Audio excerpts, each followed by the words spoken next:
안녕하세요, 레어벌스입니다. 오늘은 많은 분들이 궁금해하시는 월 1000만원 만들기, 월 2000만원 만들기 뭐 이런 과정들을 현실적인 저의 이야기들을 토대로 한번 얘기 드리려고 합니다.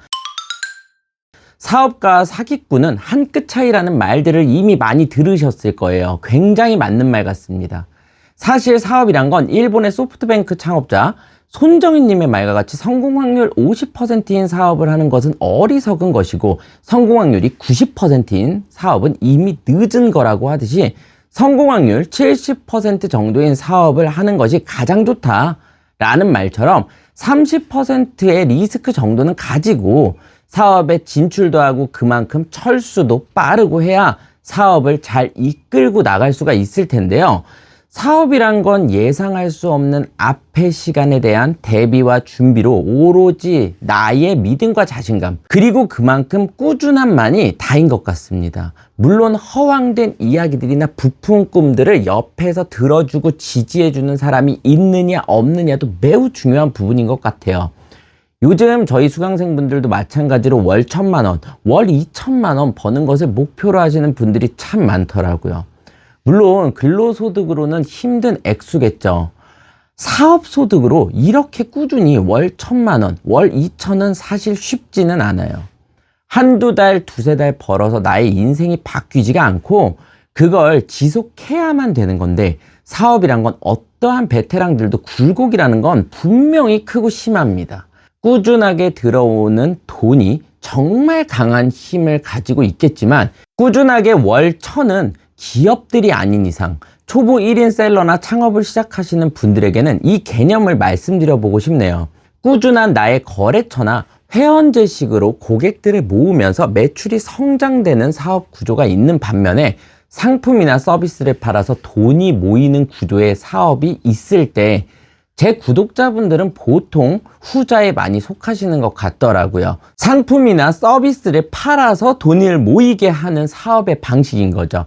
상품이나 서비스는 돈이 벌릴 때 구조가 항상 꾸준하지가 않아요. 저는 그랬었던 것 같아요. 벌릴 때 쭉 벌리고 하얀 그래프일 때 쭉 다시 떨어지고, 다시 다른 모델을 찾아서 또 올리고 또 떨어지고, 어찌 보면 또이또이라는 표현들을 하죠.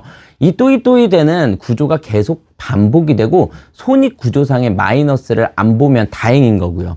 그래프가 떨어지지 않으려면 매출을 올리는 비즈니스 모델의 덩어리들이 계속 교집합을 형성하게 되면서 수익이 올라가는 어떠한 영역들이 계속 교차가 되고, 그러한 구간에서 인건이 필요하고 시스템이 만들어지고, 그 전까지는 혼자 미친 듯이 했었던 것 같습니다. 제 역량이 100이라고 한다면 200을 넘어서 300까지는 했던 것 같습니다.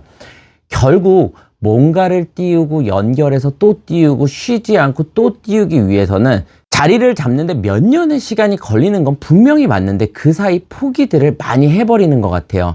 아무리 하나만 뭐가 대박 난다고 그게 10억이 된다고 해도 정확하게 내가 왜 10억을 벌었는지를 냉정하게 알지 못한다면 연결되는 어떠한 비즈니스 모델들이나 상품이 없으니 다시 떨어질 수밖에 없다는 거죠. 막상 수중에 10억이 있어도 20억이 있어도 나한테 고관여였었던 상품들이 저관여로 내 삶에서 바뀌는 것 뿐이지 인생이 바뀌지는 않는다는 겁니다. 벌써 10년이나 지났네요. 20년 전부터 저는 온라인 쇼핑몰들을 해오다가, 그때는 직거래 플랫폼이 활성화가 되면서 직거래 위주로도 많이 팔고 요식업 사업을 하다가, 저는 성향이 새로운 사업에 도전하는 것을 굉장히 좋아하는 편이라서 어떠한 수직구조 개념이 아닌 전혀 다른 사업을 하고 싶은 생각이 조금 강해요. 지금도 마찬가지겠고요. 그냥 어른들에게 돈 많이 벌면 뭐 해야 되나 물어보다가, 그때는 무조건 도매가 돈이 된다는 말만 듣고 꽃도 매며 그릇도 매며 다 들어가서 일을 해본 것 같아요. 결국 제가 관심이 있는 동대문 도매에 들어가게 된 거고요.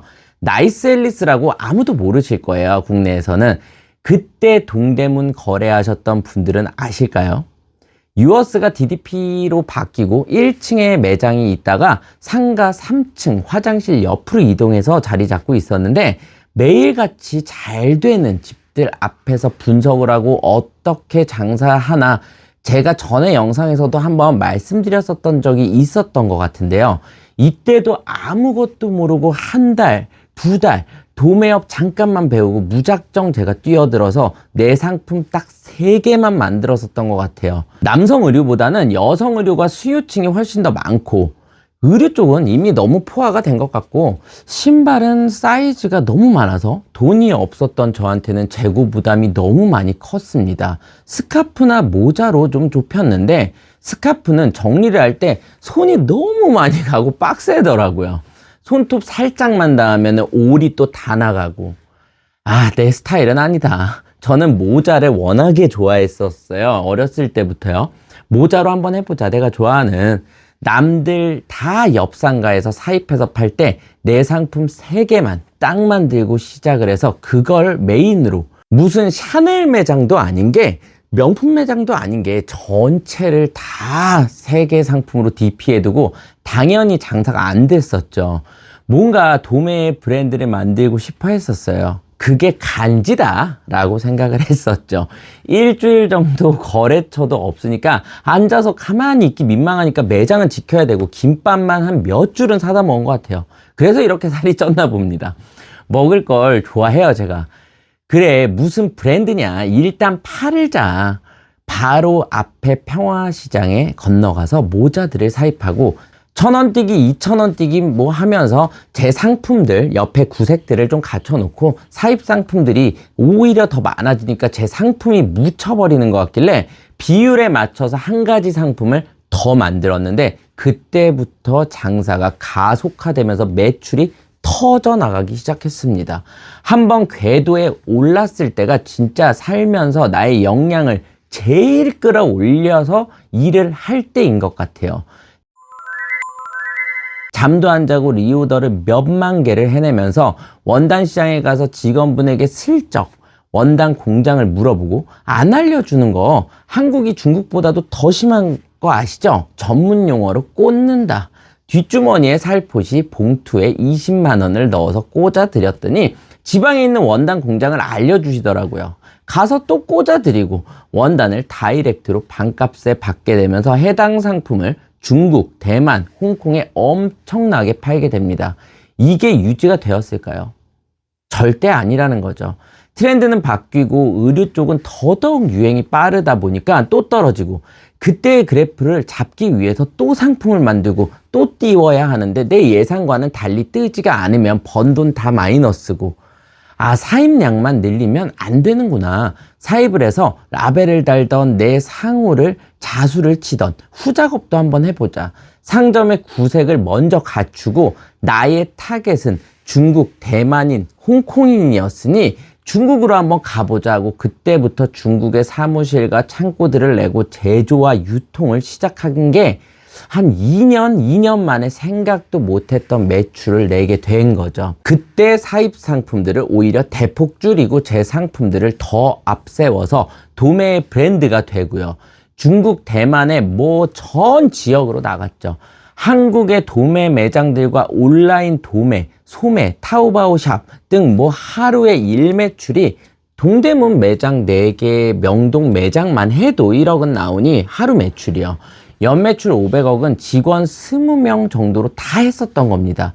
중국 항저우 쪽 중국 내수 도매 시장의 거의 모든 매장, 중국 항저우 쪽의 모든 도매 매장, 중국의 도매 매장에 사장들을 다 만나러 다니면서 커피도 마시고 영업을 직접 다 하고, 그만큼 큰 중국의 도매 시장에서는 제가 만든 모자들이 중국 도매를 다 덮어버리게 된 거죠. 나이스 앨리스, 모자이크, 슈퍼박스, 크레이지박스 등등의 제가 만든 브랜드의 라벨들이 중국인들도 다 쓰고 다니고, 일본 유명 잡지에도 나오고 홍콩 유명 방송사에도 한국의 저희 매장을 촬영을 오면서 의류 및 생활용품, 그리고 못 해봤었던 카테고리까지도 다 사업을 확장하면서 진행하게 되었었습니다. 그런데 어릴 때 큰 돈을 만지고 하면 오래는 또 못 가더라고요.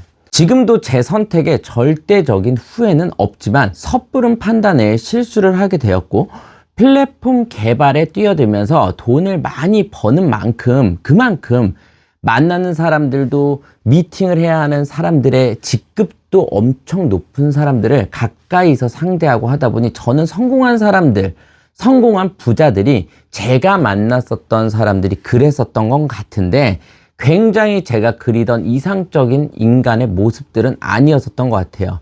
이면적인 모습을 너무 많이 본 것 같고 나는 저렇게 살지 말아야지 하는 순간에 저의 자리에서 내려와지게 되더라고요.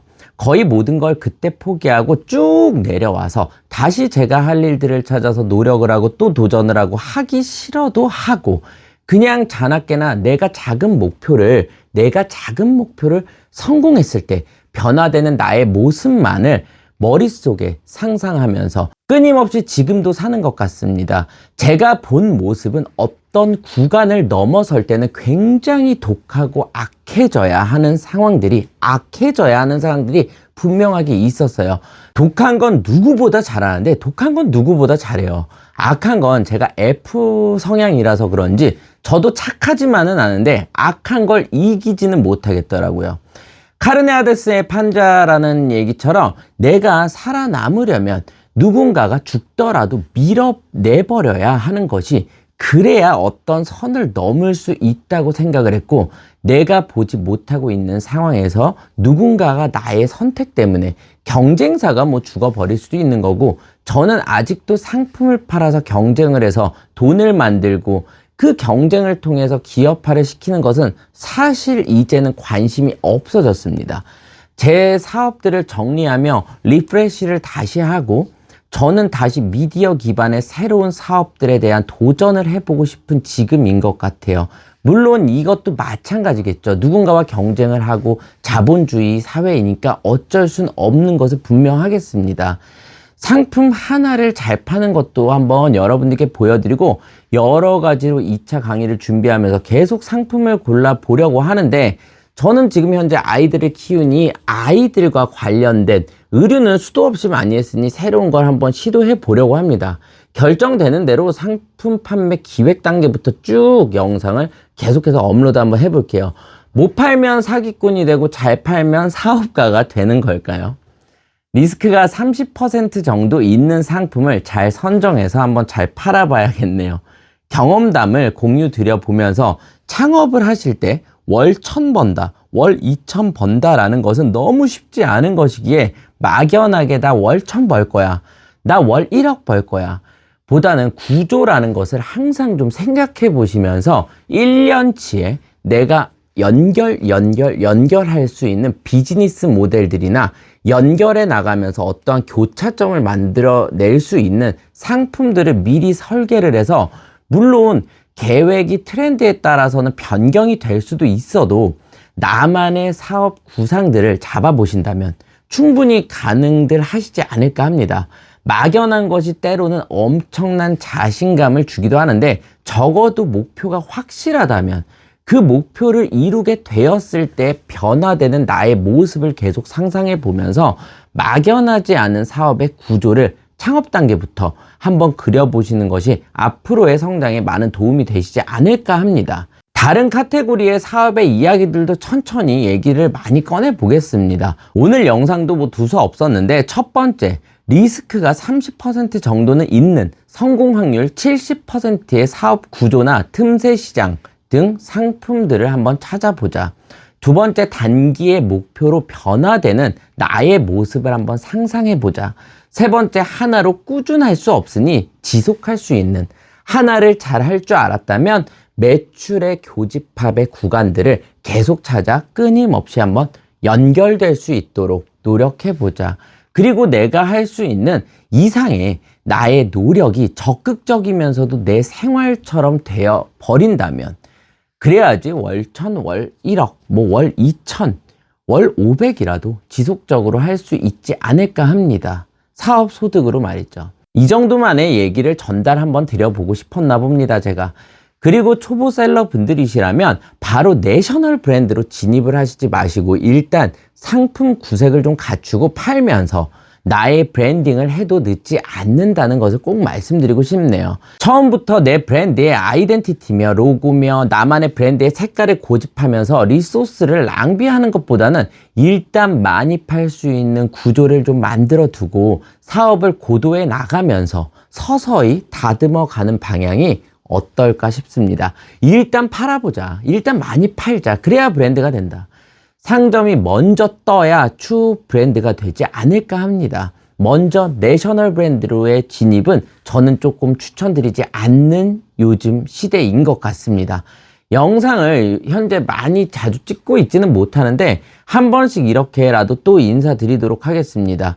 동대문 의류 사업들의 어떤 문의들과 의류 쇼핑몰의 문의들은 진짜 수도 없이 많이 오고 있는데 제가 지금 하는 업무만 마치고 지겹도록 영상 한번 꺼내 보도록 하겠습니다. 긴 내용 끝까지 오늘도 시청해 주셔서 감사드리고요. 지금까지 레어버스였습니다. 감사합니다.